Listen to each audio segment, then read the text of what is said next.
Cool. Welcome to a podcast, everybody. This is the first episode. I am X10, producer extraordinaire and everything that. This is... I'm KB, the second host. The second. We're joined by Parked Up. Yep. Happy days. How's Thanks it going? for having me. It's a blessing to be the How's it going? first guest. And congratulations recently as well, because you went silver in the UK. Yeah. Did silver in the UK. Gold in the US. Gold as well. in the States. That's crazy. I think it's done gold in Italy as well. Yeah, a Right, couple. that's like a proper worldwide tune. Yeah. But just tell the people like what the actual song is that you produced. So Your put together biz. the Junior Choi to the Moon record. Yeah, viral TikTok hit. Bro, Yeah, it was big. that was like the biggest song of like 2022, probably. Yeah. When did it even come out? Like the start. Well, of it? like, I think Junior dropped it in November 2021, but it started moving in like December, like kind of end of December time. That's when it like did a mil on Spotify, and then from there, yeah, it just kind of blew up. Bro, like, it's just been yeah, popping off ever since. Had like 1 million videos on TikTok. yeah. It's got like two. It's got like 2 mil. It's gone up. Yeah, Is it it's what, got like 2 mil. People still using the sound and stuff. They like use it here and there. I think I haven't really been like tapped in with it too much recently. Yeah. But yeah, it's massive. I can't lie. How's things been since the song came out? It's sick. Like slightly, like just before that record release, I got fired from my marketing job, innit? Oh, okay. But like literally, like the week I got fired, it started moving. So then I was like, okay, cool. Like that's all right. Then. yeah, everything's gonna be kind of fine. Like you know what I mean. Mm. So then that happened, and then from there, yeah, just been kind of producing full time now. Was tapping in a lot with like a lot of like kind of drill artists in like London and that. Mm-hmm. Tapping in with like some like producers stateside and that. And yeah, it's just been sick, bro. I can't lie, like it's a banging like platform to kind of like build on. Yeah, you know what I mean? Yeah. So it's like it's just kind of like the building blocks of like a lit house. Yeah, You know what I I mean? guess like having that kind of big foundation at the Yeah, start. it's a great kind of like- foundation. Speaking of building blocks, I'd like to hear your first beat. We Yeah. want to hear your first beat, and you do have it here for us. Yeah, Just this is so- my first beat. Just for viewers at home, just to hear. Oh, it's our how- thing. It's our thing on the podcast. Every producer we have on, we want to hear their first beat. We want to know where they started. Yeah. So this is actually like my first beat, like Logic. Oh, It's called Air Ting. Ting, Yeah, and it's 10th of December 2015. 2015. Damn. Yeah. Yeah, it's good. How So old was you then? I think I was like, I don't even know. In 2015, I was like 19, I think. Or like 19. 18. How old are you now? I'm 24. Mm. I don't know. I'm He's not good at maths. He's better at maths than me. I I'm couldn't terrible figure at it out. maths. Literally, I'm trying to.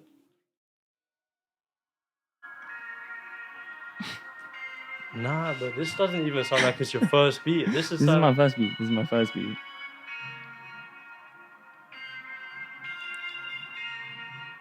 Is it trap? Sorry? Is it trap? Yeah, it's all. I did all the melodies and everything. mad.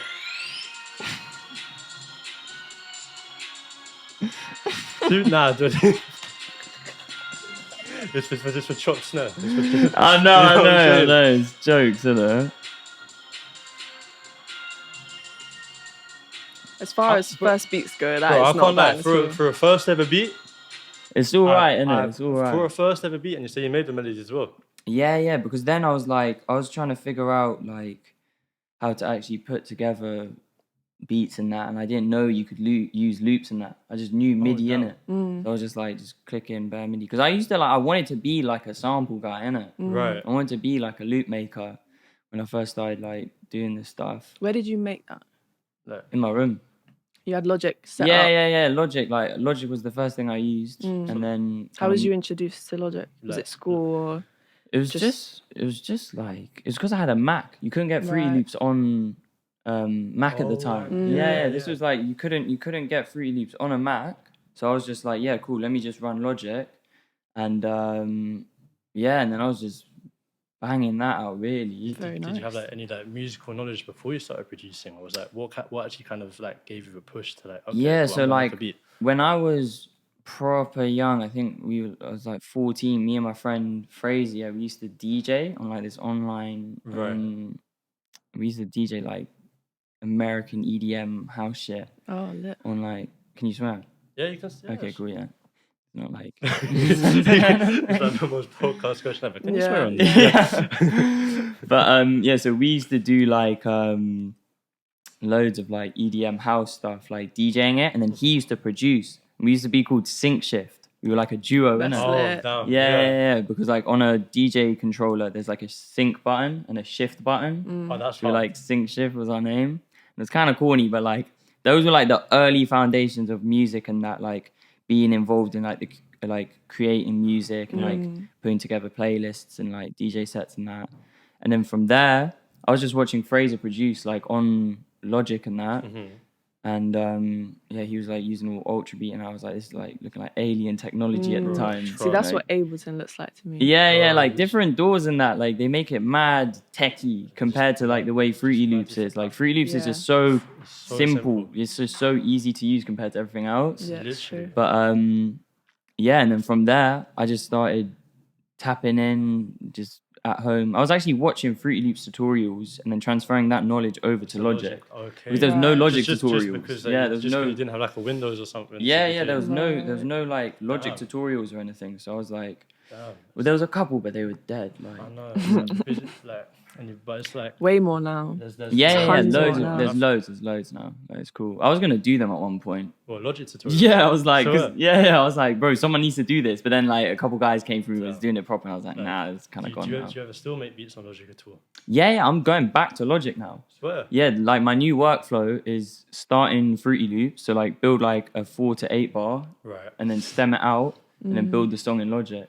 Oh, wait, is that just because like you've got more control like with when an artist recording into Logic? Yeah, it's mainly because recording in Fruity Loops is a joke. I can't lie, it's it's a myth. so It's bad. such a Yeah, myth. it's It's so not bad. happening. Like so, yeah, the pattern is like get that busy in Fruity Loops just because it's just fast, easy to do, Yeah. and then get the stems into Logic and then build a tune there. That's quite interesting because it's mad different because a lot of people would say like, especially like the main selling point for Fruity Loops for a lot of people was like the mix on it, like how it's exported with like the clip. And do you feel like you can get that kind of similar effect in Logic sometimes, or is it something you don't really care about like that? You can't really like. I don't think you can make a beat in Logic and make it sound like a beat from Fruity Loops, but stemming it out from Fruity into Logic, it still sounds like lit. Like if you stem out with like the clipper on and everything, Most definitely. yeah, it sounds lit. But like, yeah, I can't lie. There is something. The way they coded fucking Fruity Loops, Yeah. it just sounds too good. Yeah, like and- it sounds way too good. and I It's just felt so easy. It's so easy to use. It's to so easy to mix use. I was and like, this is man. where you get like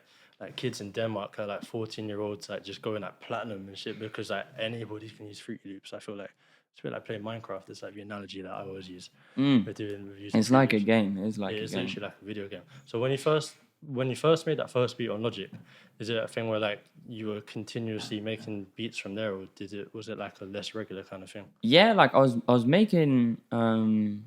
making beats here and there, but to be honest, it was just like a hobby. Like I didn't really want to be a producer initially. I was just like, this sounds sick. Like at the time, like the main reason I started again from like when me and Fraser used to do it, and then we stopped, and then got Do you into still it again. DJ? Yeah, still DJing do? that, and like me and Fraser still make music now. Like we've reconnected and that. Like, Oh, but sick. I've literally like grown that. up with this guy my whole life, so it's like we've always been like. I'm really very close tapped into friends. the DJ world. What Oh, kind is it? of Yeah. DJ? What Loves kind of DJing. music do you DJ? I've been doing like kind of Afrobeat stuff recently, but I'm Okay. trying to like figure out what my lane is as Yeah, a yeah, DJ yeah. because of course I'm a producer. But like I've done a couple sets here and there, but it's just like a matter of like actually hollowing out like what I want to do. See, I don't know. I'm kind of against doing that because I'm so for so many different types of music. Like I Okay, don't, yeah, I wouldn't yeah. just produce one type of music, or I wouldn't DJ one type of music. Yeah, Do you know what I mean? I like doing loads of different stuff, so I wouldn't want to be subjected Like, to one. Do you know what Tapped I mean? into like one lane. Yeah. Yeah, no, I feel that. I do feel that. I think it's the same with me. Like I produce a lot of different stuff as well, but it's like with the DJ thing, I don't know, because I'm quite like new to doing it like solo. Yeah. It's just like I need to just experiment a bit Oh, more. of course, Yeah. definitely. That's the fun bit. Yeah, just do That's some it's experimenting. expensive when you buying all these different types of music, but it's the fun bit. Definitely. I've deep this like DJ pools thing though. You know, like Yeah. DJ pools, like that's the pattern. CD 'Cause- pools, yeah. Yeah. What's that? So it's like you basically it's like a subscription, and then you go on it, and then there's just hella MP3s because you know you can't. So like with CDJs and like stuff like that, you can't run streaming Right. like services on it. Right. And like DJing with streaming services is long in case the Wi-Fi breaks Yeah. or something. So it's like Whoever you have does to, that is strange. Yeah, it's very not the strange. one. Yeah. But yeah, it's like a subscription where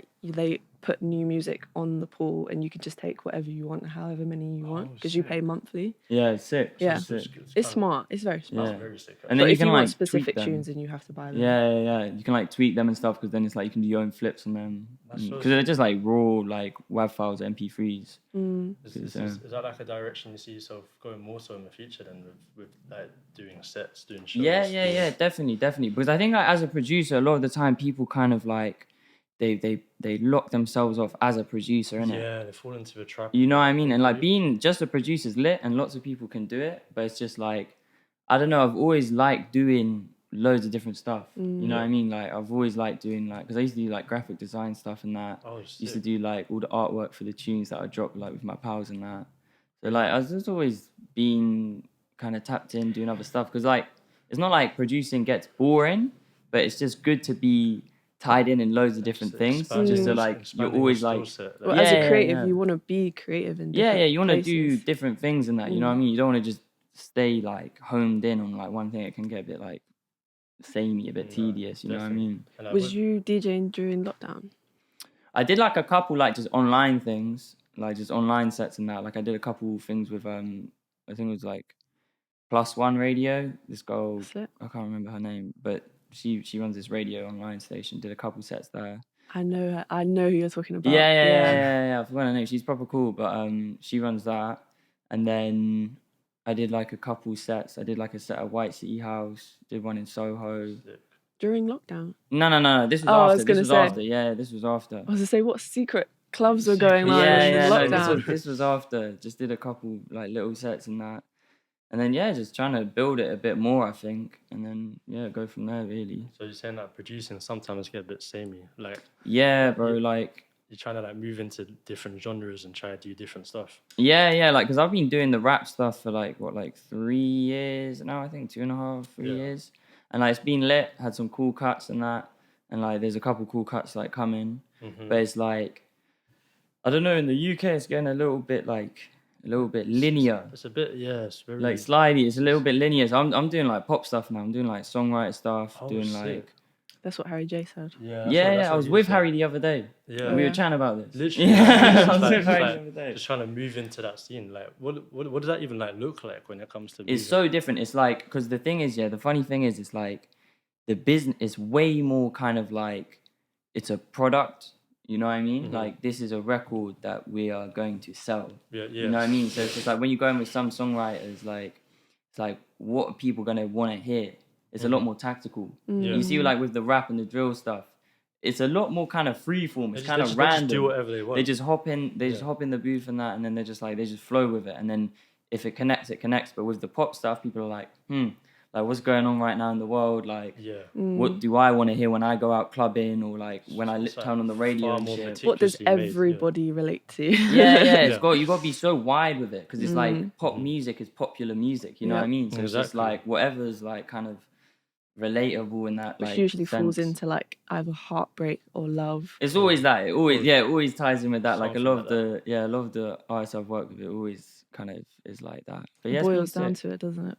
Sorry? It usually boils down to it. Like love stuff. Yeah, so even in like writing as well. Yeah, I've been doing some songwriting stuff, which is like new to me. But I mean, like, it's kind of like you kind of do it like sometimes when you're making rap beats anyway. Like you kind of like flow over your own beats sometimes. You start freestyling when you like a crazy beat. Yeah, I know what you mean. Like you kind of do it already, but it's like when it's the kind of the more pop like singer-songwriter stuff, it's a lot more like meticulous. Like you're thinking about like structure, like pre-hook, hook, stuff like that, and then verses. That goes into it because I've deep to that when I'm in like, especially like drill rappers, for example, and they're like trying to come up with like punchlines or something like that. It's a very like punchline heavy genre, and that's definitely what I care about. But there's not much theme to the overall story of the entire song. Yeah, literally. Like it's a lot more. Yeah, that's the thing. That's why I like Nux, because Nux always has a theme. It's got a natural story. Yeah, he tells stories. Yeah, it's more like kind of flowing, isn't it? Like, exactly. And Dave does that Dave too. as well, and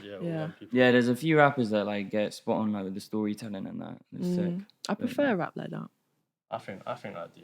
It makes you like think about things instead of it being just like this, that, and the other.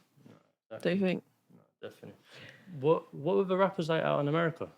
It was cool. Like I didn't really work with many rappers. It was more producers because like I went Miami in February, but like I bucked Hot Boy there. Crazy. Yeah, sent some beats to him and that. We didn't actually get to work, but like bucked him. Just was like randomly in the studio. Yeah. So linked him, and then it was mainly like producers. Like linked up with Ronnie J. That was sick. That's proper. That was banging. Like very cool. Ronnie's like super cool guy. Yeah.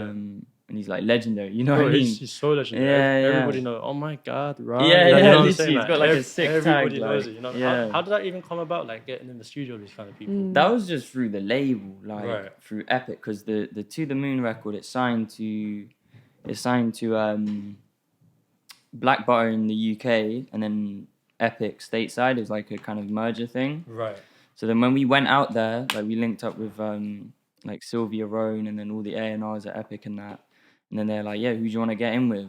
There's Ronnie J, there's this guy, there's that guy. They just rolling off his yeah, house. They you know, just it came is, to yeah. you like a list of like, and super then it producers. and then it just kind of was like, obviously Ronnie J, like you know Yeah, what I bro, mean? Like it just makes sense. That's Like insane. so then tapped in with him and he's really cool. Like, and the crazy thing about like producers of that like kind of caliber is like when you see them produce, it's like everything that like the majority of producers are doing, they're doing. It's just like at a higher level. So it's like, bro, it's like Arcade, Splice, like all of it, bro. Everything that They're like quite relatable in their process. yeah, it's super, and that's why like we made some really cool beats together and that, and it just flowed really nicely. And like he's a really cool guy. So yeah, like did some bits with him. Tapped in with some of like the Internet Money lot. That's it. You know, like Pario. Yeah. Yeah, so tapped in with him. That's crazy. Yeah, we still chat a bit. Like he sent me some loops the other day. What comes of that, dude? When you go there to work with producers and not artists, what happens with those beats? Do they get sent off in beat packs, or do those people go to sessions with artists and they use those beats, or what happens with those? I think it really depends, like on kind of their workflow, like on what they do. With Ronnie, he does a lot of stuff like at home in his crib, and he just sends packs, I think. But like he does do sessions, but he's like. He came up sending out beats and like working like in the home studio, you know, with like X, Lil Pump, all of these lot, like all that whole Miami scene. So like I think that's his flow. But like guys like Pario and that, they do like these like big Internet Money sessions where there's like hella producers in the room, like Nick Mira, Rio, all of these lot, and they do like more kind of campy stuff, I think. And then what do they actually make the sessions with the artists? Or usually, yeah, I think they usually do it like that. But I don't know. But it's really, I guess it's all dependent on workflow, innit? Yeah. Even like when I was in New York, like I was with Rico, and he does it where he's just like playing the beats in the session. But then when like Great John, he's like proper has to make everything from scratch with the artist. Okay. Records it all into Pro Tools. So it's like Pro Tools, you know. Yeah, Pro Tools. Like, like when you're recording Pro Tools, that's when you know you're like a certified. That's true. Yeah, super engineer like. Exactly. They literally taught us that in college, as if we was ever going to use that fresh from college. Apparently making beats on Pro Tools is a myth as well. Yeah, Ill Mind used to do it. You know Ill Mind? I swear. Yeah. He used to do streams. He was in Pro Tools making beats. But like hella pop people do that. Pop people do stuff in Pro. Like you know Lewis because Bell. it's like the industry standard, though, isn't it? Yeah. Like Lewis Bell, he's Post Malone's producer. He starts in Fruity Loops, does the stem thing, and then finishes in Pro Tools. That's crazy. Yeah. He did a whole there's this whole course. I forgot what it's called, but it's like a Lewis Bell production course. It's like 10 episodes. It's hard. Like recommend it. Did you have to pay for it, or is it free? Yeah, it's weird. You have to do like some wait list. They're like act all bougie with it. They're like, like only certain people come in. It's just a course though. Like it's just you can probably find it online somewhere. So what do you prefer doing? Making the beats with the artists in the session, or do you prefer sending out beat packs? Or I used to be a beat pack. Like I used to send so many beat packs in it. Yeah. But then like mad situations started happening. Right. Where like more than one person was getting on these beats. We had this exact same issue. No names, but we had this. Yeah, we had this situation. Like, it was a bit of a crazy situation. It was a mad one still. Yeah, but so I kind of stopped doing that mainly because of that like happening. Like that happened like more than once. Mad. The beats are just that popular. Bro, like it happened a lot. Like I'm not gonna lie, and then people start feeling a way. They're like, "What? I thought this was my beat," and I'm like, "Bro, there's no paperwork. I'm not gonna lie. This is just an idea I've sent you." Bro, that's the thing. Like, if you want to claim it, you gotta let me know. You got So what happens exclusive. when You know what I mean? what happens when two people have got it and one person buys it? The other person. If one person buys it, if they do the paperwork, if it's all like go through my lawyer and that, like, then naturally it's theirs. The other person, it's a sad day. They're lacking. You know what I mean? No, like, you gotta be on my ball. You gotta be on my money. That is the thing, though. I think a lot of the time people get emotional about these situations, but in reality, it's just be transparent with me. Just say you want to hold it or something from the jump, and I'll hold it, innit? Like, that does bring me to a question I did have.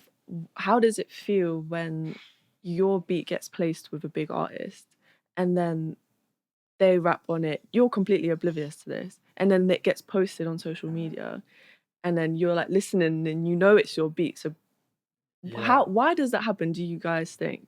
I think it's just like a lack of communication. Like, what it always is. Yeah, like I don't know why, but it's just like I feel like a lot of the time people, they know how important producers are, but like for some reason we're always the last to know about shit. Always like the underdog. I hate that. Like, that doesn't make any sense. I know to me. it actually sucks sometimes. How like I feel like music industry treats producers like they're at the bottom of the food chain sometimes. It's like that. It is like that. I mean, we're not as low as songwriters. Like songwriters get violated. Like, it's different. And I've been songwriter. I'm not never trying to be a songwriter like solely, but like the songwriters get, bro. They don't even get advances. They don't even get royalty cuts. They just get publishing. Surely not. Yeah, that's how it works. Like, I've been linking bare songwriters. I was like, bro, you've written hits and that. And they're like, yeah. I was like, what?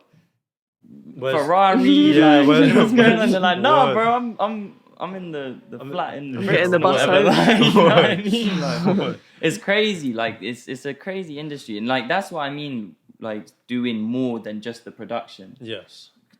Opening other avenues, not necessarily just for income's sake, but just for like versatility, just being tapped into different spaces. Just because sometimes if you get too like blinder mode on like one thing, you can blind yourself from other opportunities. You know what I mean? That's true. There's also other blessings in other fields that are still related. I do feel like production and DJing goes hand in hand. It does, yeah, definitely. Do you know what I mean? Like, I feel like it's one of those things that kind of just blends into the other one. 100%. Do you find yourself like DJing your own shit sometimes? Yeah, I did that. I did that at the one set I did in Soho. My friend Igloo put on like a party. I was just running. I was just running hella tunes, like crazy, hella unreleased records, and that people come up to me like, "Yo, what is this?" I was like, Taylor, that's her name, Taylor Elaine. Taylor, yeah. She runs +1. She runs +1. She's proper cool. But like with Iggs and that, like doing the set there, like I was just running hella just unreleased records and that. That'd be so sick. Cool. We're sitting on a lot of unreleased stuff right now. Yeah, couple. Anything we can disclose? Yeah, I got bare M24 tunes there. Sick. Got a couple heady ones. Yeah. Got a Sench one. Got big lots of drill stuff in it.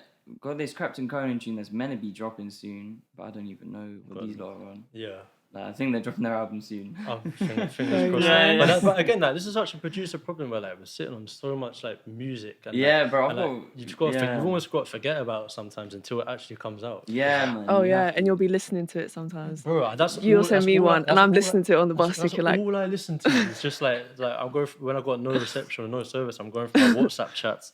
Like, it's the best thing to do. You know, I can't lie. Like, listening to like stuff you've produced that isn't out, you're like, yeah, this is gonna go.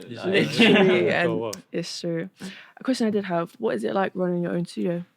Running my own studio. Yeah, it's cool. Like initially, when I first got that studio, it was like a studio share, so I had it in the evenings, and I've actually moved to the room next door now, and I've got that in the daytime because I'm trying to live a kind of more regular life. It's the new spot, I remember. Yeah. So I'm next door now, and I've got that basically daytimes and not the weekends because I'm trying to live a more disciplined, just like structured life. You know what I mean? Because as a producer, you know how it gets. It's so like just like crazy. It doesn't change until you decide to make that change, right? Yeah, and it's bad for your health. I don't know what he's talking about. You're still going crazy though. You do crazy sessions. You do crazy hours. I try to say to my manager like I don't want a session that will start at like midnight or something. Bro, I don't. I turn them down. Even if it's someone lit, I'll be like, bro, I'll do it another day.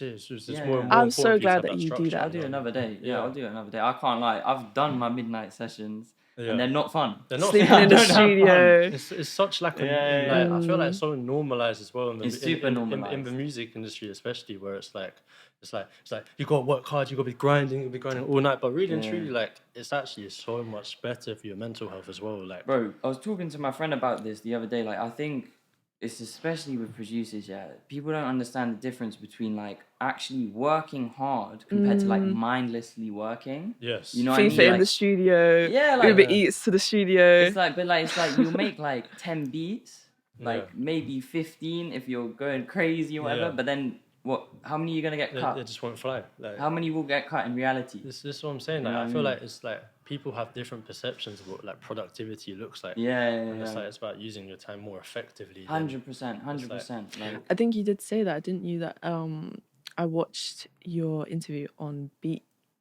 Club, yeah, and you said that you feel like you do better at home than you do in the studio. Yeah, definitely. It's just because like you're focused there. Like, there's no external factors. Like, you ain't got some rapper sitting behind you, like just. Is that the same when it's like when you actually have your own studio?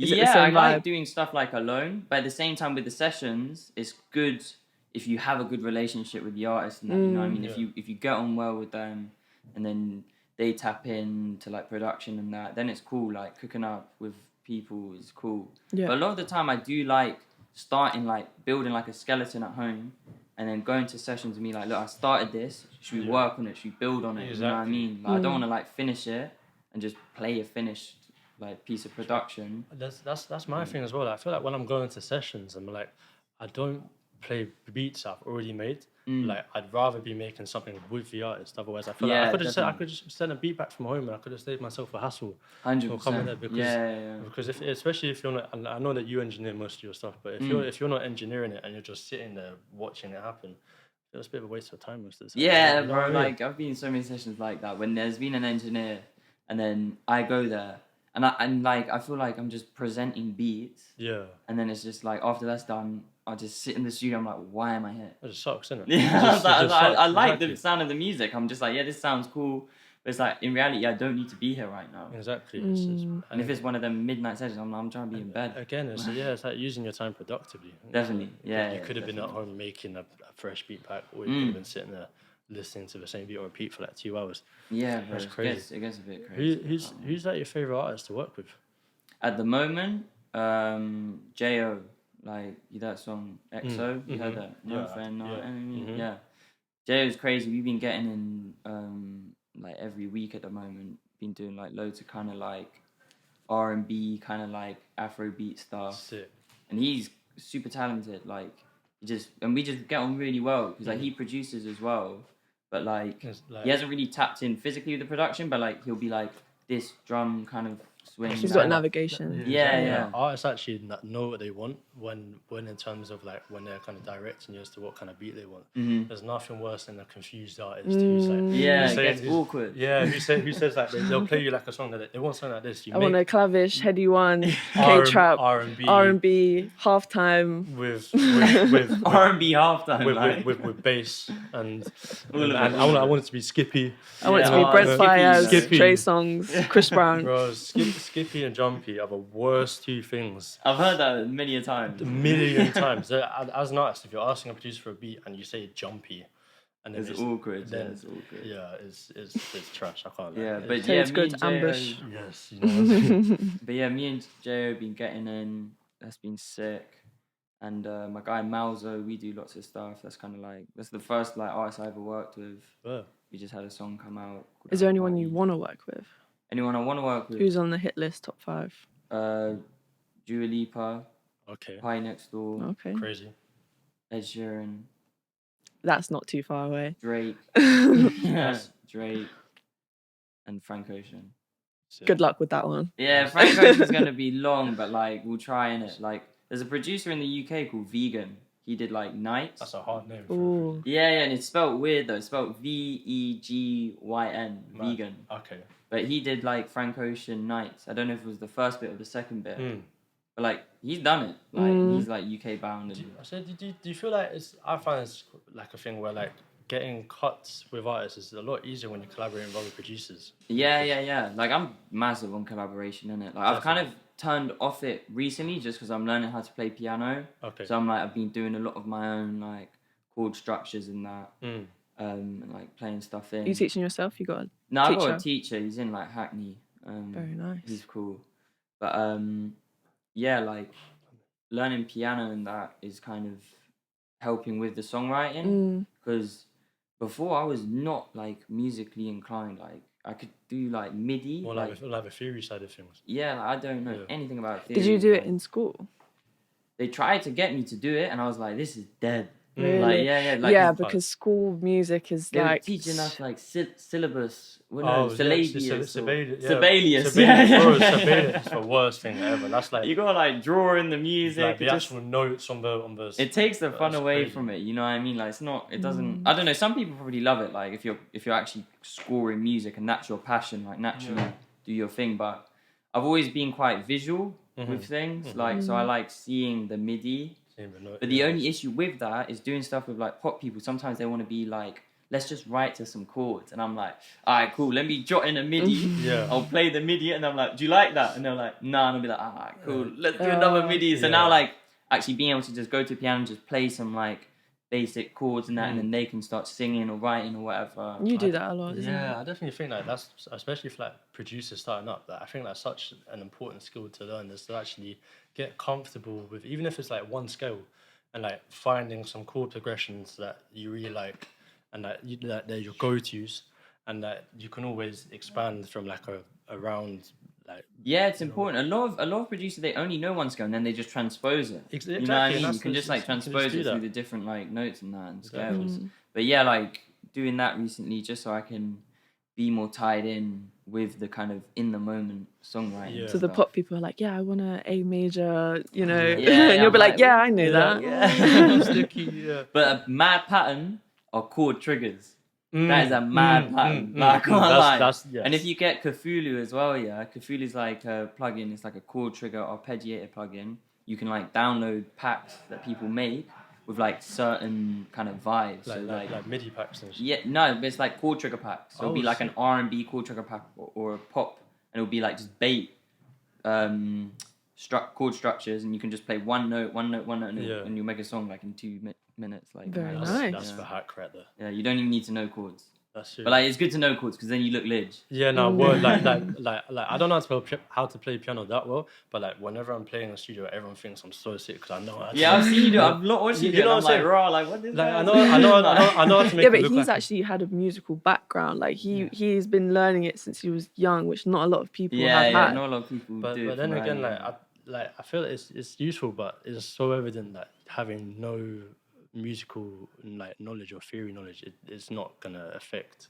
It's not gonna be the end of the world if you don't know. It's true. It's true. Course, but like you just play to your strengths really as a producer. I think exactly. Like, me personally, I like programming, like kind of music. I treat music kind of like programming at the moment. So like lots of MIDI and like kind of arrangement and like effects and like kind of screwing around with it like that.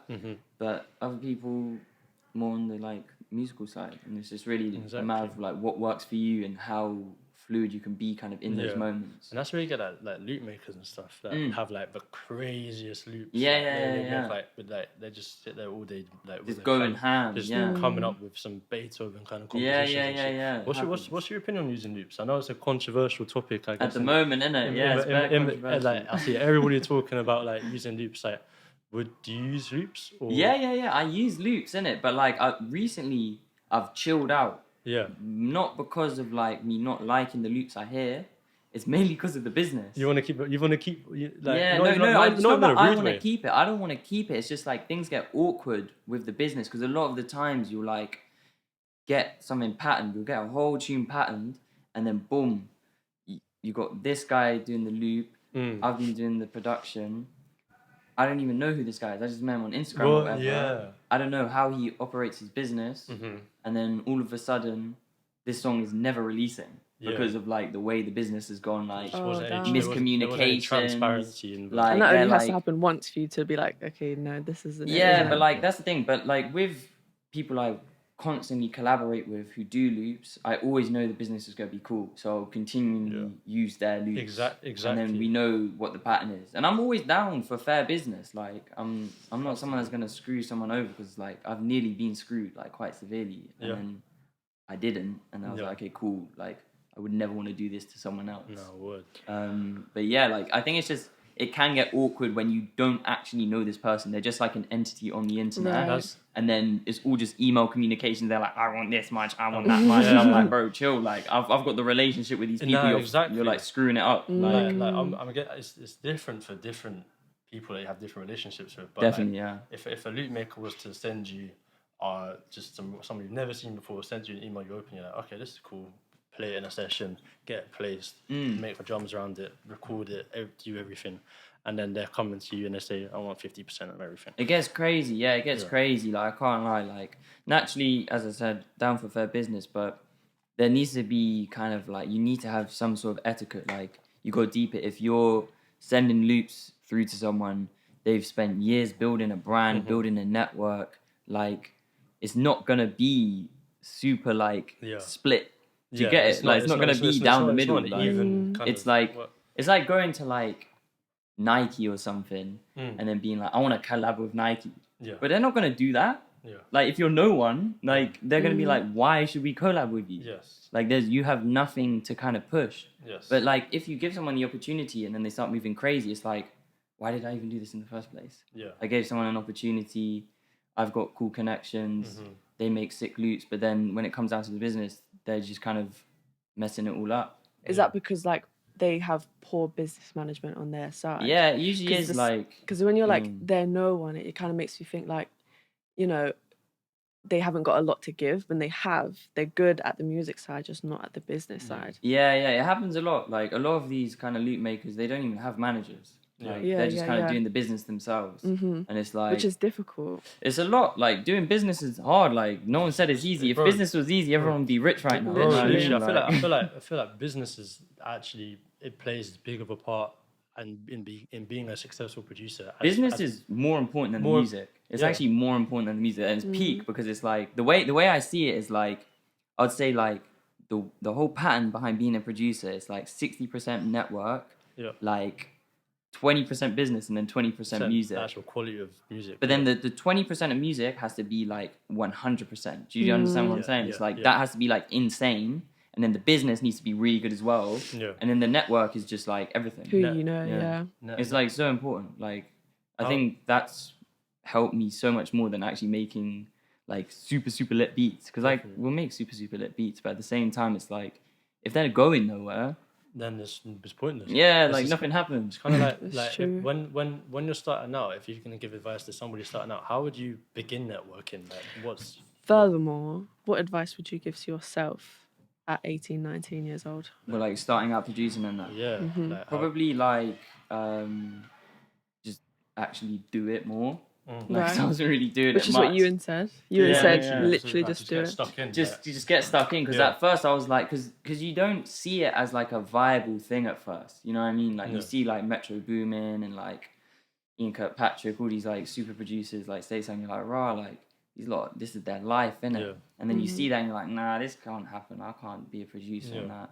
But then if you truly just like believe you can and just get like right into it, then like it'll happen a lot faster. Like just do it daily, treat it like a job almost. You know what I mean? I think it's also like having the actual passion for music, like before wanting to monetize off it, like caring about making good quality music. Investing time. Like investing time in yourself, investing again like in your network, like how you're gonna get out and reach out to people, and like obviously taking it seriously, but it's like the money will come later down the line. 100%, yeah. I think the issue is as well, like, because you see all these crazy producers like doing crazy stuff, and you're like, oh, like I need to like charge this much in order to get there at first, and then you're like shooting it way out of like your kind of range, innit? And then I think it's a matter of like wheeling it down, like knowing your worth, and then just working with it, and then kind of building on that, you know what I mean? And then like pushing your rates further in that. But I reckon like just like with the networking side of things, like IG and emails are so like people just sleep on the email thing. Like, really? Yeah, like with emails, bro, I've connected with a Travis Scott A&R, Pie Next Door's A&R. Crazy. Like just like actually like chat to them on emails. Like what do you say? How do you even start that conversation? Send a pack, like a crazy pack, and then like just see if they reply. And then sometimes they reply and they're like, yeah, this sounds hard. Like if you just get the emails, like those jokes, like I got this crazy email list. like 2020 of like just hella people, like hella A&Rs. And of course, a lot of the emails bounced in that. But it was from this like, my friend Ollie sent me the list. He's like, yeah, this Russian hacker guy's like all these crazy emails. Yeah.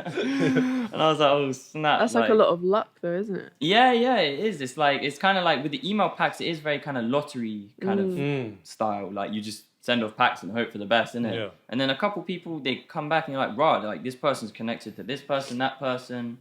And then just, yeah, if you've got good email etiquette and you can type, it's a good way of networking. You got Yeah. Would you say a lot of stuff to do in the industry is based on luck? I'd say like luck is kind of like, there's that saying, it's like preparation meets kind of A certain point.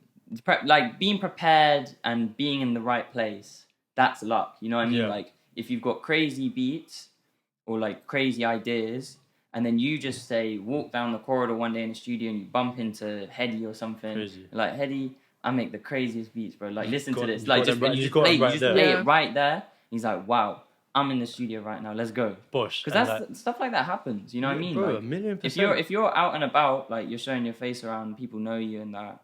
You're going to studio sessions. You meet everyone Like, like you in know, like 2-3 months if it's- you're really it's about crazy. it. Yeah, And exactly. camps as It's well. like- it's Yeah, like- camps, stuff like It's just that. like, yeah. just like plopping yourself in the right place, in the right room. Definitely, yeah. It's yeah, like, yeah. have you had that before? Like you said in America, like you bumped into Hot Boy just on like a Yeah, it just was a random mad, bro. Like these men are crazy as well because they like roll around with guns and that, innit? Yeah. So, like, it's kind of like we're just in a studio now. We're in one room. We're with Ronnie in that. Yeah. And then we're in one room, and then we come out and just Hot Boy's there, just like chilling, like, with a strap. chilling, bro. You know what I mean? It's kind of scary because in Miami you can like open carry as well. Crazy. So like you're just allowed to carry a gun. Like you don't need to conceal it or anything. Mad. So like That's he's just wild. chilling there, and I was like, oh, you're right, bro. He's like, it was good, yeah. And I was like, yeah, I was like, oh shit, Yeah, Hot Boy, so- like, how's it say- going?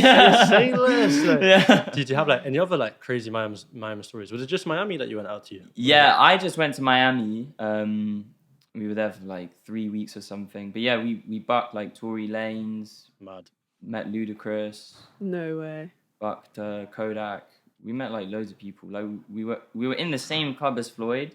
That was Right. kind of crazy because he's got an insane amount of security, and because he's quite like small, Yeah. you can't see him. Which 'Cause is- there's like 50 guys around him, Mad. like rolling. He's got like You can just insane amount of just chains. his like his little head pop. Bro, up he'll from just above. pop up in like the club and be like, yeah, I'm lit, and then he'll just go back down and just disappears into the crowd of like security and that.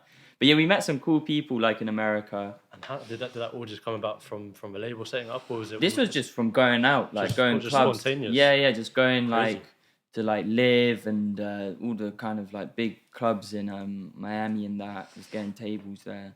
Just meet people in it because like everyone goes clubbing in Miami. It's basically like the Ibiza of What time of year that was? America. February. Sorry? They still do that in February. Miami doesn't stop. It's like 20. You meet like a Miami native, yeah, someone that's from Miami. Every day of the week they'll be lit. Like they'll be doing something. That's There will be a house party. Miami. Or... You wanted to go to Miami. I was thinking about Miami. I'd say go Miami for like a week tops though. Do not go for 4 weeks. Like 4 So- weeks is way too long Really? in Miami. Yeah, So you'll a bit- lose your mind. It's Like a bit too intense. Have too you been intense, to New yeah. York? no, but I'm trying to go. I'm trying to do like a trip next year. Like I remember, yeah, we were talking. we were yeah, talking we about were with Harry and this. that. You know what I mean? So let's see what we can do, That'd innit? be- But that'd be yeah, sick. I'm trying to do like I'm trying to do an LA, Atlanta, New York, Toronto. Do like a scoop. Very innit? nice. You know what I mean? And That just sounds tap very in good. and, like, That'd be a serious trip. it'll be expensive. I mean, I don't know. Invest That's in an like- investment. That's just an though. investment, Yeah, right? You know what yeah. I'm saying? Like you pay so much money to go on a trip, but like again, you're networking with, and especially like the UK scene. It's very narrowed down when you compare it to the American scene. America's massive. Like that's why they make more money there. That's Bro, why like it's- the market's bigger. Like It's like night and day. It's yeah, like, it's different. I mean, you've experienced it. You Yeah. know what I mean? Like you go there and like people are just like so more tactical. Yeah. You kind of feel it in it. People are like %. they're like, okay, cool. Like we're working on this project. This is going to be next. After that, everything's like really like well planned. And I'm not Exactly. saying it's not in the UK, but it's like you just feel like you're more kind of like in a system over there, Exactly, like a like- more organized system. Yeah. Some people don't 1,000,000%. like that. Some people like the sporadic thing, but me personally, I like being like bit more organized. Knowing what's happening, like where you stand, like what's the whole scatty sessions and that adds too much. And like in America as well, like the business side, like I said, they take it so much more seriously. And like when it comes to even like the money side, like it's different, bro. It's different. Everything's like just more. Like the cars are bigger, the houses are bigger, like food's bigger, the money's bigger. Like everything's just more, innit? You know what I mean? But yeah, it's cool, man. Like it'd be nice to see the UK kind of like take a note out of their book and really start like patterning up with the way that people are getting paid and that. Because bro, more times I ain't been paid for stuff I've done like over a year ago still. Swear down. Yeah, it's long, bro. And my lawyer's like, and I'm just like, bro, is there even any point in you still trying to push this? Yeah. Because it's like, is it even never going to get You can't even revoke what you've done, is it? You can't. The tunes are out there and that. It's like, bro, just have this one in it. Like, have this one in the house. I can't be asked anymore. You just got to burn that bridge, isn't it? Yeah, it's like, just don't work with them again because you just know how long it takes. Would you say having like a lawyer, especially like when you get to the stage where you're producing a track with like 200 million streams? It's vital. It's so it's important because like things start getting technical on like all fronts. Like at the moment, I'm going through some stuff where like some scammers are trying to claim they made that tune. Swear down. Yeah. No way that's happening. Mad, bro. Is that what people are doing now? Do you remember when I put up on my Instagram, I was like, report this account. And it was a fake parked up account with 2 double underscores. Yeah. Bro, they've made all these fake messages saying send your BMI, send your PRS, all of this. Being like, we made the sample. I was like, bro, Sam made the sample. I play chords on it. Like, you lot are fried. Like, but they're pushing it because in America, it's the thing is with the business side in America, it's a lot more structured. But then sometimes it can be bad because the litigation is so severe. So if someone makes a claim, they'll be like, okay, cool, we're gonna take this claim seriously. And I'm like, why? That just not real. Just sucks for you as well. Yeah, it's long, bro. It's long. But it is what it is, man. Like the scammers, they're not gonna get far. Bro, trust me. They're not gonna get far. How does it work with sampling sound and stuff? Cause so yeah, that was crazy because it was just like that kind of came about just randomly. I wasn't even following Sam on Instagram. He just came up on my explore page. Yeah. That the Bruno, him singing the Bruno Mars record. The cover, yeah. Yeah, that popped up and I was like, this sounds mad. Like he's got such a nice voice. I'm not gonna lie, I didn't even know it was a Bruno Mars record. Right. Yeah, I just thought it was him just freestyling at first. Yeah, mad. Or like it was his record. I listen to like Bruno like here and there, but I don't listen to like his older stuff, really. Mm-hmm. And I just screen recorded it, whacked that in Fruity Loops. And then just did some chords, did some drums and that. Mm-hmm. And yeah, from there it was just kind of, sent it to Junior, blew up, innit? How long we got left? How long we got left? We have got... till 4, innit? We got long enough. Yeah. Okay. We got a while. What was I going to say? Okay, did you send that beat in to a beat pack to Junior? Yeah, so that beat pack, like that beat's been touched by a couple people. I was gonna say Asian Doll, Gunna. Yeah. No, but I mean like previously before the record dropped, I sent it out in a pack of like I used to do the whole BCC thing, the blind copy thing. Like it was crazy. Like so I stopped doing that though. As I said, like I'm done with the whole kind of beat pack thing really, unless it's like a tailored pack. Yeah. Someone's hollered me for a pack or like an A&R's like, yo, send beats for this person, I'll do it. Yeah. But like, that got sent out in a pack. Like, I think even Kilo Jug did a... Really? No way. I can't Ants went crazy on that beat as well. Ants as well, bro. Ants went crazy on Ants, that beat. Bro, like, that's what I mean. Like, Ants was going to run it, innit? Yeah. Like, Ants was going to run it, but then, because record got popped up there, and I was like, damn, it happens. You know what I mean? It happens. It's one of them ones. But it's like, that, you say that's a record that changed your life, though. Yeah, bro. Yeah, everything's different now. It's different now. Yeah. Everything's super different. I'm like so grateful for it. Like it's really like, because I kid you not, like I got fired from my job. Mm-hmm. Like it wasn't like a vicious firing. My boss was like, "Look, Josh, this obviously isn't the job for you, innit? Like you should go and try and do something else." I was like, "Yeah, cool, I understand." But literally got fired from my job. That week I got fired. The record hit 1 million streams. 2 weeks after that, I'm in Miami. But I was on universal credit though. Because I got fired and I had no money. It happened. I was in Miami in like clubs and that, like on universal credit. Like, how am I gonna pay for this? See, but I love that though. I love that because it's just like you went for it. You took the risk. You gotta do it. You gotta do it sometimes. Like if it feels like it, and like you can kind of see it. Like it's not like mindless risk taking, innit? Like I'm quite like I know when it's time, like, you know what I mean? Like, but some people wouldn't have done that. They would have been like, do you know what? I've got no P, I've got no sometimes job. you just gotta go. You just gotta go with it. Just like, those are those kind of movie moments though. Like, you know what I mean? It's like, you feel like you're in a film, you're like, damn, bro, I've got my work coach calling me, like trying to get me a job. Like, and you're out like living an absolute bro, movie in clubs in Miami, and that, like we're linking up with bare Tory people Lanez and shit. Like, that's insane. It's mad, but it was sick, bro. It was a great experience, and I think from there, just want to build more. You know what I mean? Because it's happened, like, bro, a lot of things happen really, really fast for me in a really short period of time. Like, this all happened in like 4 months. Like, meeting all these people, publishers coming through, like record labels coming through, like just meeting like everyone basically in the UK music industry.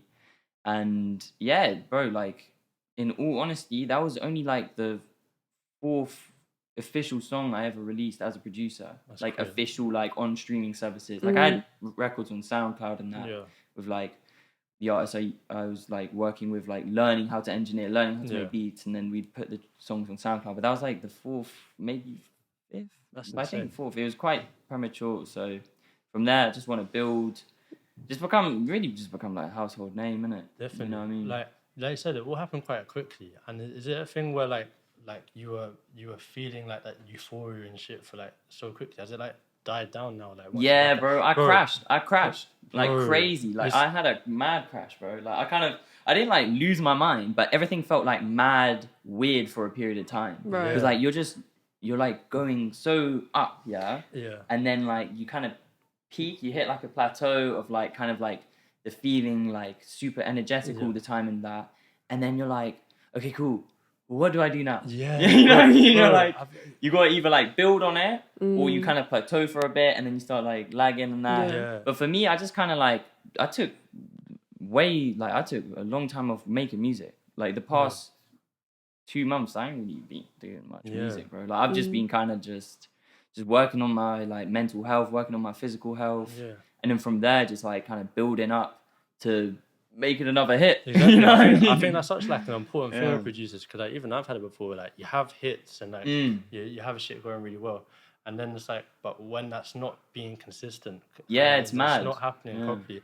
You're kind of thinking like you know what it's you've had a taste of it. You know what it's feeling like, and then you're kind of like, you're like, damn. You want the next one. You want that you're always chasing after the next one. Of course. The next one. I think that's the thing though. It's like, there's like, because I chat to my mate about this, and he's like, he's kind of done with trying to do, just trying to get placements. He's now like, he's trying to like find artists who are willing to like build a sound with and like work with, and then if a hit comes out of it, then happy days. You're not like putting so much pressure on chasing that next hit. And I think that is kind of where things can get a bit shaky, you know what I mean? Like, when you're like, oh shit, like, it's like I ain't got another one. You're driving yourself a bit potty, really. It's the anxiety of it, really, isn't it? It's it becomes a lot.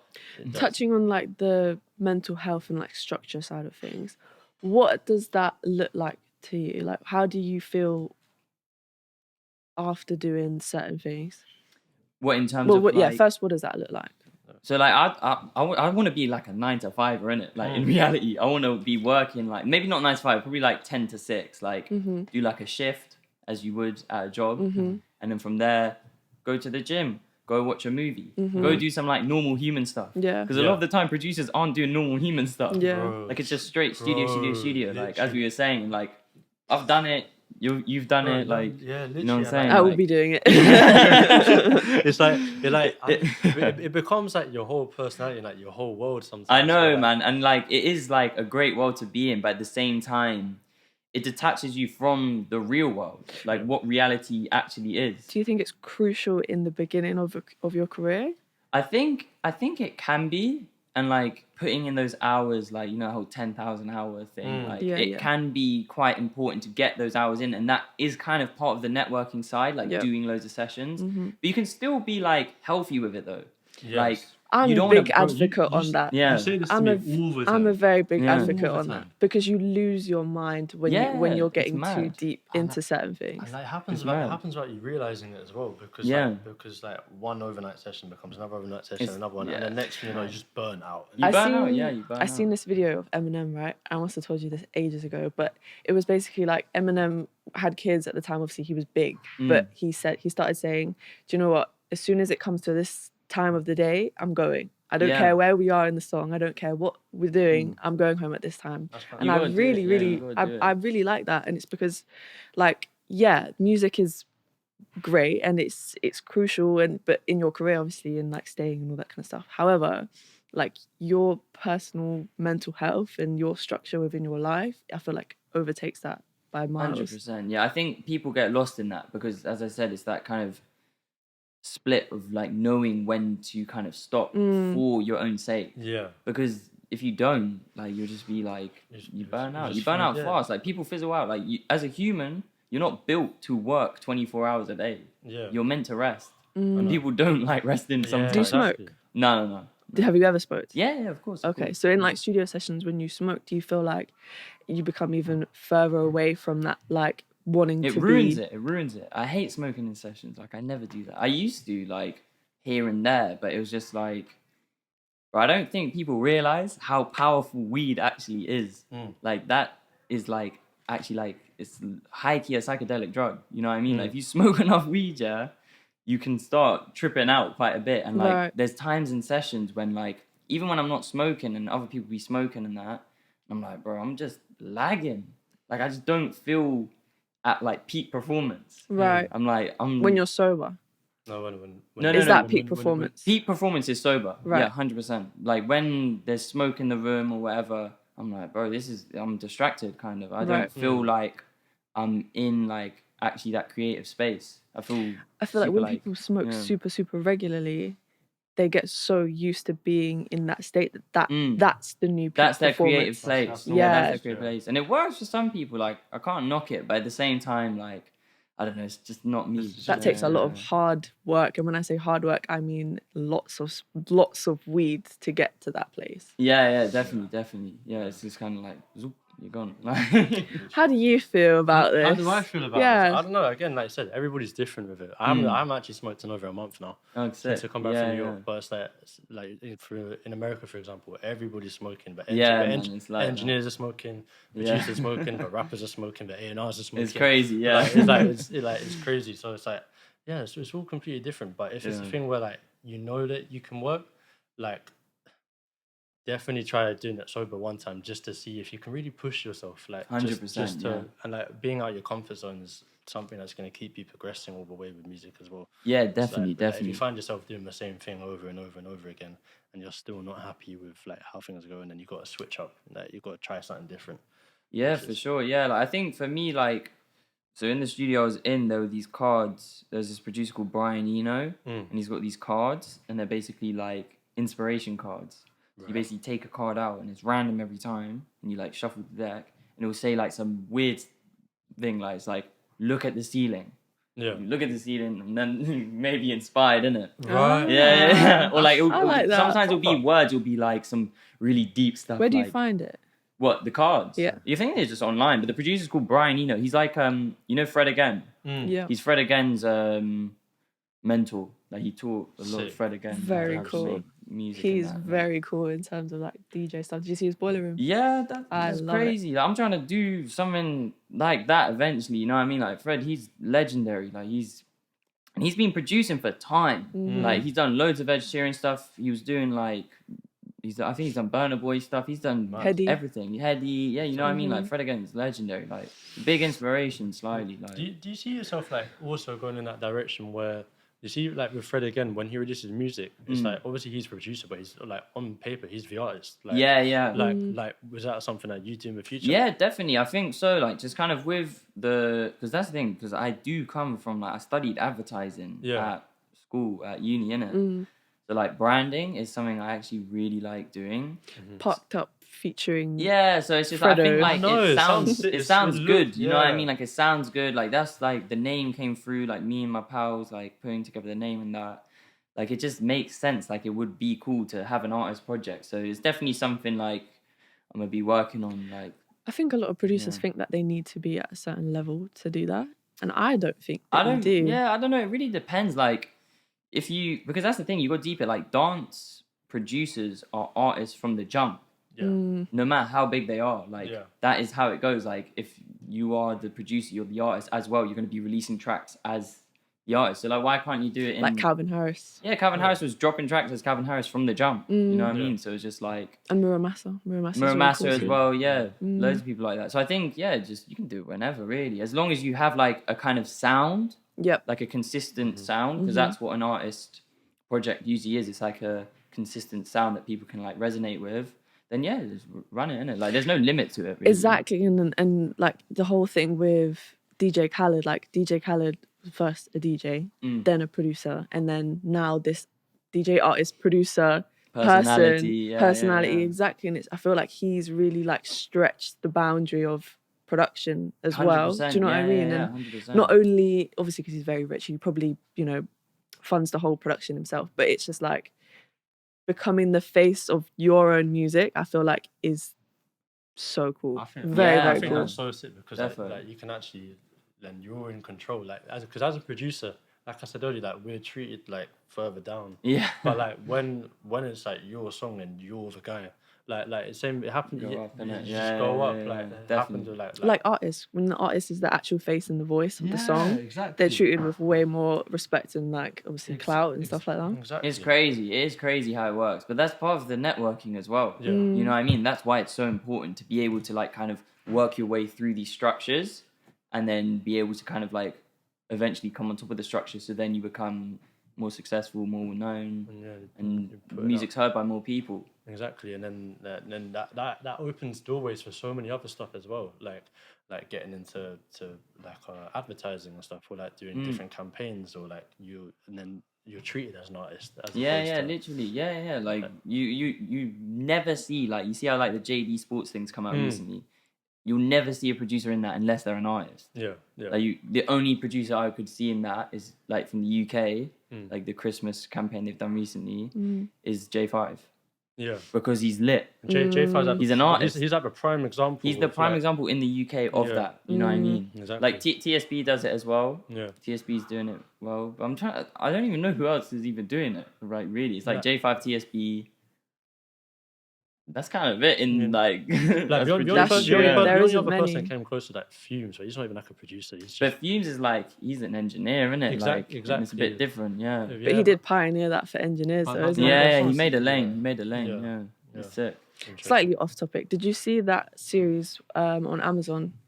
With Bando K and Double L's. I started watching it. It's mad because my friend Ezra is the main guy in it. Is it? Yeah. I started watching it, but I'm not gonna lie, it wasn't really my cup of tea. Like I'm more of an HBO series guy. You know what I mean? Like Sopranos, stuff like that. Yeah. Like, I don't know if it was really my kind of. Did you hear the vibe. beats on it? The beats are cool, but I don't know if I like the whole kind of concept of a musical drill thing. It was a bit. I think it was a cool concept. It was a cool concept. I think just the execution was a bit. They took the worst bit of Top Boy and made it a whole thing. Yeah, literally, kind of. It was a bit weird, but like naturally, my boy Ezra, like he's kind of the lead role, bro. You know, I gotta show some love, bro. I gotta show some love. But me personally, I watched like the first episode. I was like, yeah, cool. I'm gonna go back to like Game of Thrones. Watch for Lord of the Rings and shit. You know bro. I can't lie, but it was a sick, good though. try. But it did get like what obviously we only really watched the first episode. I didn't know how many other people were in there, but obviously having like Bando K, Double L's on a production. 24 pounds, Jordan as well. Like, it's a proper good look for the UK scene. Anyway. It is. Like, I think it just needs to be a bit more kind of refined. Refined, exactly. Yeah. Refined, definitely. But it's cool though, like seeing projects like that pop up.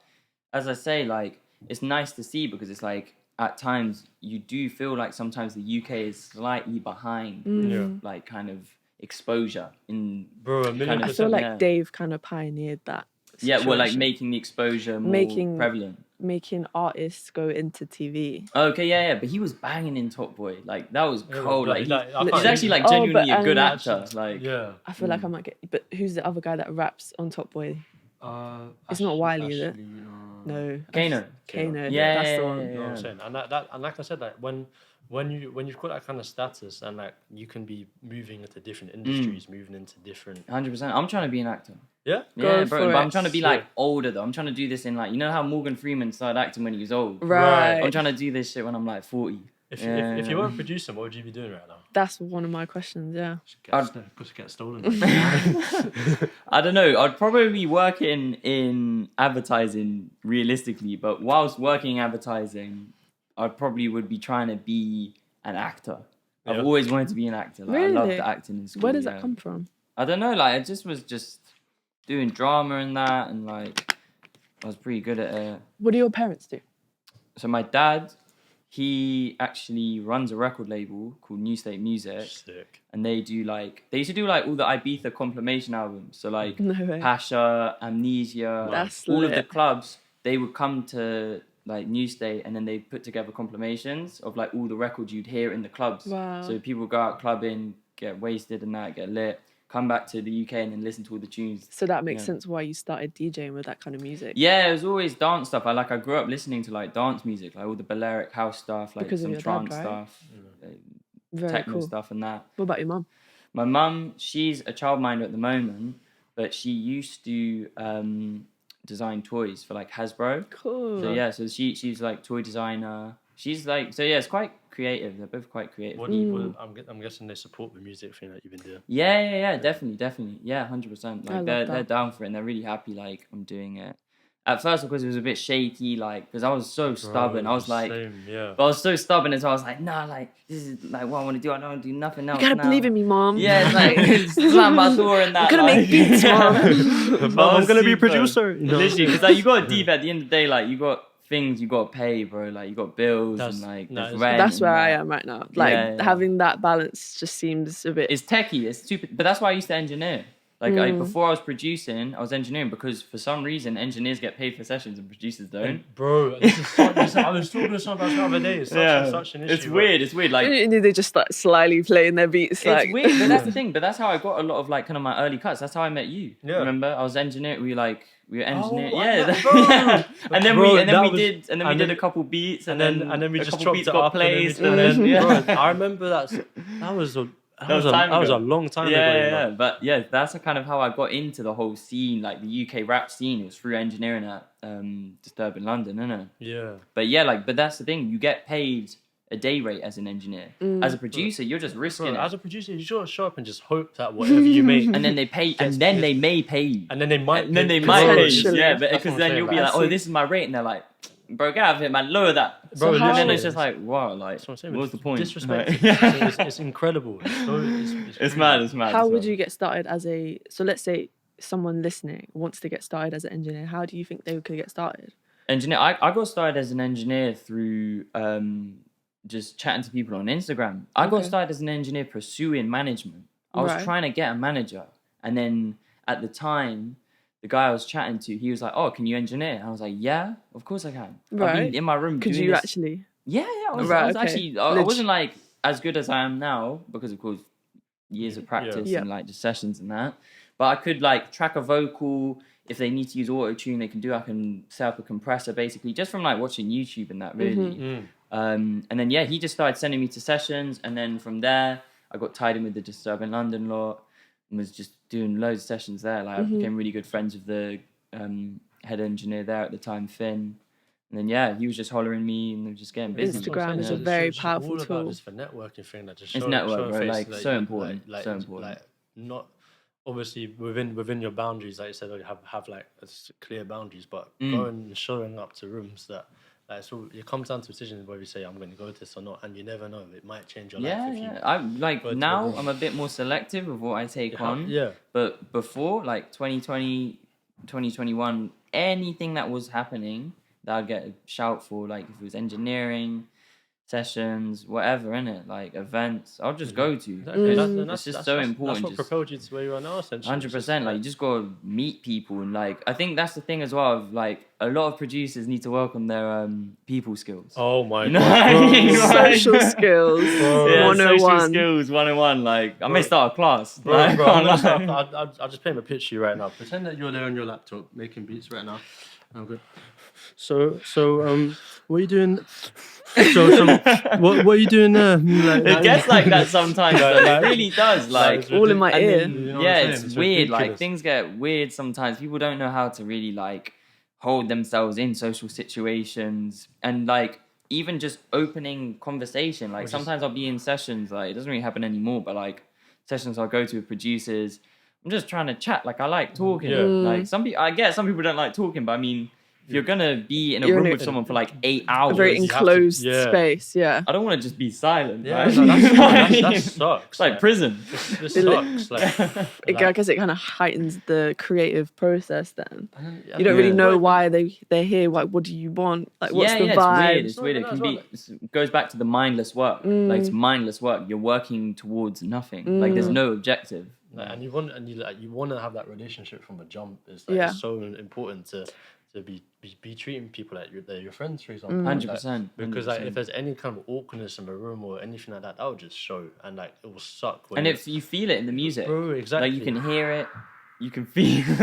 Someone's currently dying. Someone in the corridor. Kind of quite heavy. I remember you saying that though. Like you feel like you need to connect with them deeper. Definitely, and in the session. Yeah, definitely, and it's like obviously know how to ease into it. If it's your first time meeting somebody, and you're not gonna start asking them like all the deepest questions in the world, but you want to get the ball rolling. Like you want to like start off like an easier way that I like to do it with artists. Like I'll go to a shop and say, "Do you want anything from a shop?" for example. And yeah, that's a good way to open it. That's a quick one because. But the thing you need to get out of is being like, "Oh, do you smoke?" I can't like. Yeah. Do you smoke? Like, I smoke. If you trying to smoke, but it is a good like relation point though. I'm not gonna lie, it works. It does work. Like if you smoke and artist smoke, that's the easiest way for you to just click like that. It is true, but it's a rocky road though. I'm not gonna lie, it's a rocky road. Then I feel like that's heavily reliant though. When you become reliant on something like that, and you take that away, you're like, oh. Can't speak to no one no more. I can't approach anyone anymore. And it's also about like just removing that anxiety of like meeting new people, because that's what the job's all about. I used to get stressed in sessions. Same, bro. Really? I used to sweat like crazy when I was engineering, because like you've got all these people behind you, and if they're not saying nothing, you're like, bro, does it sound good? Yeah, like, you know what I mean? I just when you're playing beats on the you know speakers, just running through stuff. I'm just like. I don't want to look back. It's just like loads of guys just like chilling. Like your hardest beats and everybody just silent. I've had a session where I've literally run through 60 beats, and these are like, and I had to go to like old beats that were dead as well because I was going through everything. And he's just like, nah. Really? I was like, raw, and then start cooked up 4 beats. Nothing. Sucks. See, but then you know that's not your problem.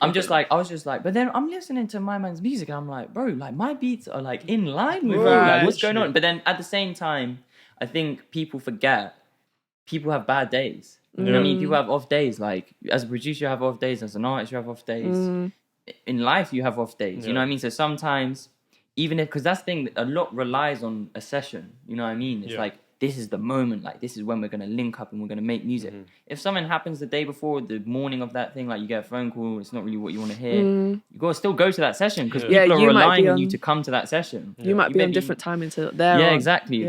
So it gets like that. So I understand why sometimes people ain't feeling all the beats you're playing in that, or like. Do you feel like any artists that you've worked with kind of only subject themselves to a certain type of sound, like they don't really come out of their box? Yeah, definitely. 100%. It's usually kind of in the drill space, I won't lie. Like these lot are kind of like these lot are, but that's why I'm kind of moving away from it, man. It's a bit same, man. Same. It's a bit linear, like it's getting super kind of, the sound is, it's cool still, but it's like, and it's evolving. It is evolving. Like the Jersey thing's starting to come through now, like the Jersey bounce. But Jersey bounce is coming through in that. But I don't know. Like a lot of the time, you can find yourself in kind of situations where it's like, let's try something else, and they're like, no, like this is what works for me. I just want to do this. How do you feel about sample drill? Well, right now. Currently, yes. Well, it's done, isn't it? Like, I don't know. Finished. Yeah, it's finished. It's over. Like, it's done. Yeah. Done. Like, I mean, well, you kind of contributed to that. Yeah. I kind of had a stab at it and did all right. But that's the thing. I feel like there's ones that work, There's and ones there's that ones really that do are so work. corny that need to be deleted immediately. Yeah, like I don't know. I think, but this is down to like your ear as a producer and like your taste. If you know how to sample, because rap music and a lot of music is built on sampling and Absolutely. reusing other like sounds and that.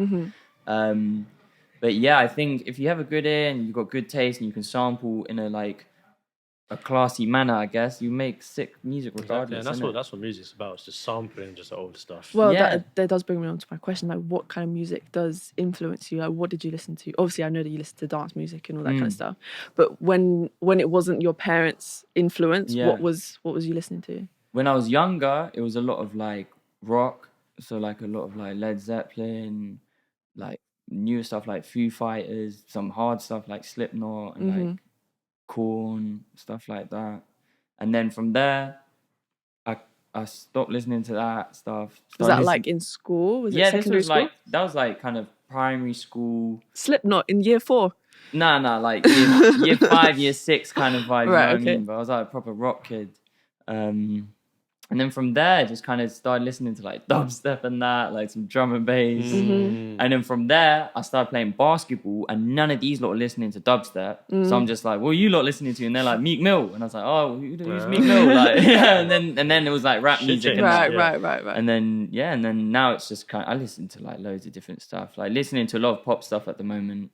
Been spinning like Taylor Swift's album. That's pretty hard. Maybe like the lane you're going into now, maybe you can like take those influences into like your pop stuff. 100%. Yeah, 100%. Yeah, like I feel like that could be quite a full circle moment. Yeah, definitely. Like I think that's the thing, like having like a wide kind of like bracket of sounds you listen to, like eclectic taste and that. It helps. Like you never know where you're gonna spark a piece of inspiration from. Yeah, like it can come from some classic stuff, it can come from some new stuff, it can come from TikTok, wherever, innit? You know what I mean? And I feel like that's why producers, especially, and I'm talking to myself here as well, should broaden their listening. Yeah, man. Listen to everything. I mean, I help you with that. You do. You put me onto a lot. The best thing to do is sometimes like, I don't know, because I just add albums to my Apple Music, innit? I just add. Can you listen to it all the way through? No, that's the thing, that when I drive, because I drive a lot, hence the name Parked Up, you know what I mean? Hopped out of the whip. Hopping out my whip and I'm parked. Bro, I was saying to my friend, like, it's so funny because, like, I cannot be shit at parking. That'd be so embarrassing. That'd be I was like, bro, it's like, not good for the branding. Parked off. Like, I have to I practice parking. So, like, every time I park now, it's lit. Parallel like, parked up. I get in 2 moves, like, easy. But what I do a lot is, like, I just add loads of albums, even if they're random, and then I'll just play shuffle on songs. Okay. And I'll just drive wherever I'm going, and then just listen to whatever I've added for the week or whatever, innit? Yeah. I have to listen to an album from start to finish. I do that as well. I do that. If it's like an album that I'm really excited for, like the Taylor Swift one, I'll run through that. And I was like, yeah, this is cool. Swift, yeah, man. Yeah. And the 1975, their new album was pretty sick.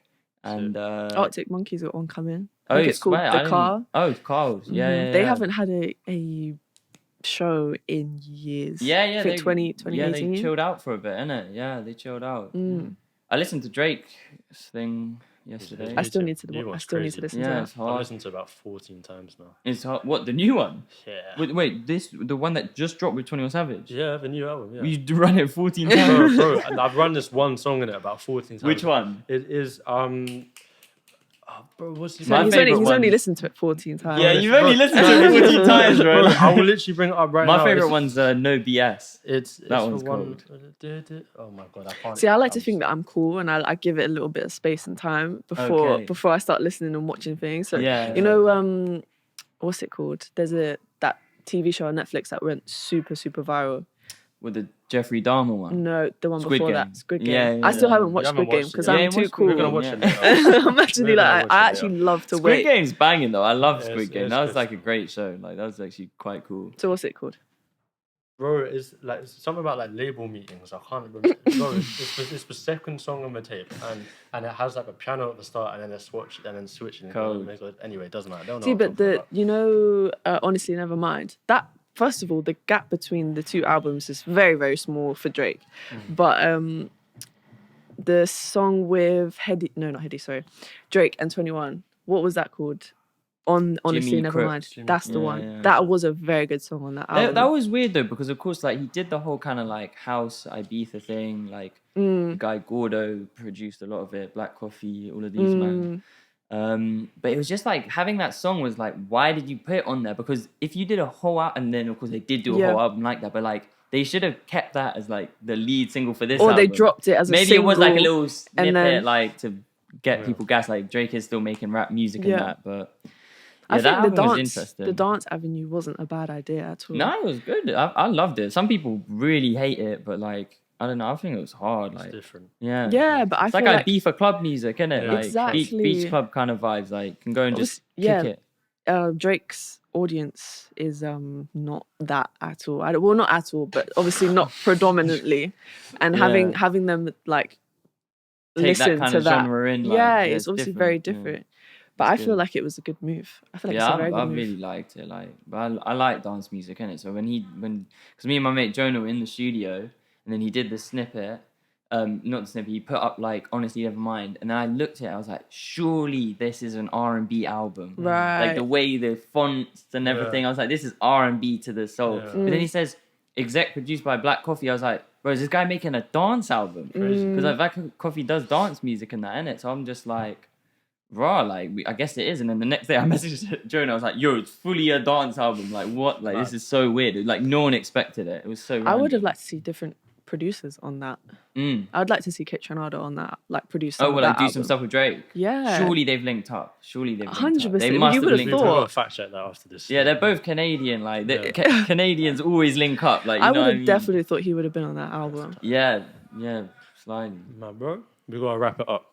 Cool. We gotta wrap up. But Parky, it was an absolute pleasure. Yeah, man. As always, great to get busy. Great to get busy. Come on. It's been sick.